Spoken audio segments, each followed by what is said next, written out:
An open letter to Lynette Michelle Lacey Alexis Preston, the Queen of the Con.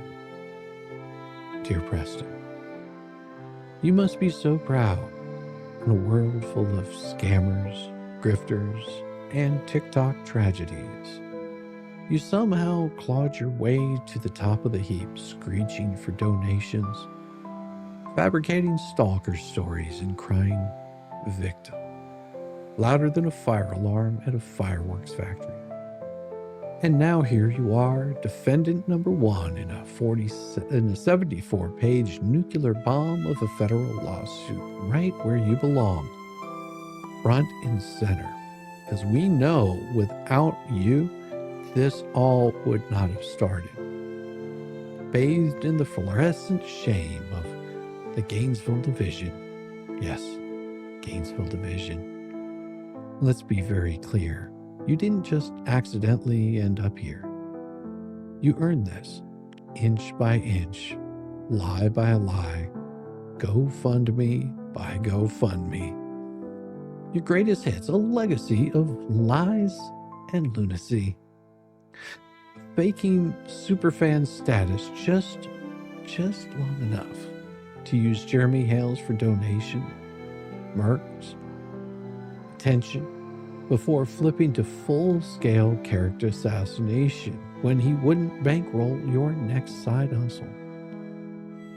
Fabricating signs about rape and child abuse, planting them like the world's saddest deranged gardener, then pretending to clutch your pearls, oh me, oh my, when people called it out. Stalking Jeremy and his partner across 2 states until an Ohio judge had hit you with a 2-year restraining order.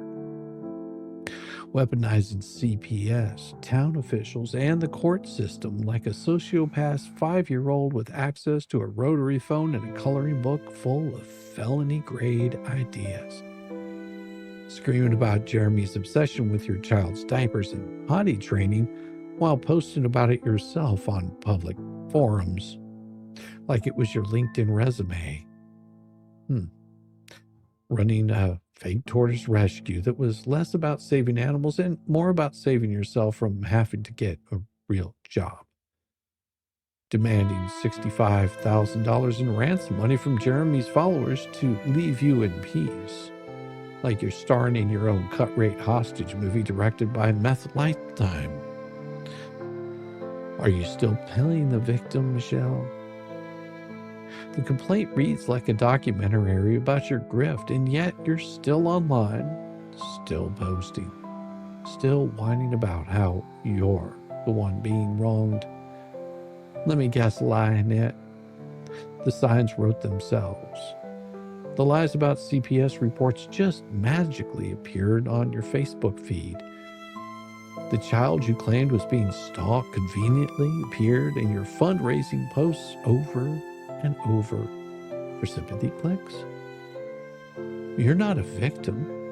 You're not a survivor.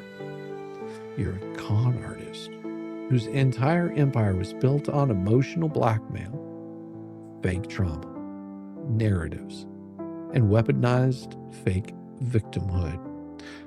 You're not being bullied, Preston. You are being held accountable. Federal court isn't your Facebook echo chamber, and you're about to find out that the Gainesville Division doesn't care about your crocodile tears. They don't care how many pity posts you write. They don't care how many sob videos you send to your enablers. They don't care about your fake foundations, your imaginary stalkers, or your bottomless bag of excuses. Federal courts deal in facts, evidence, and law. 3 things that you abandoned the minute it was easier to play the professional damsel in distress. You wanted a war, Preston. Congratulations. You're about to get sued into the dirt you tried to scam from. final thought there, Lynette, because let's be honest, your time's running out. At the end of the day, you won't be remembered for your rescue missions, your fake GoFundMe mess, or your fight for the truth. You'll be remembered as the woman who tried to weaponize a child, a lie, and a social media mob, and got dragged by her own fraudulent leash into a federal courtroom she can't gaslight her way out of. Good luck explaining that to the next judge, and the next one, and the one after that. Because, sweetheart, you're gonna need it. Sincerely, Shizzy Wisnut, Dean of the Short Bus Litigation Academy, now offering bonus workshops on how to pretend a felony isn't just a misunderstanding. And always, your daddy.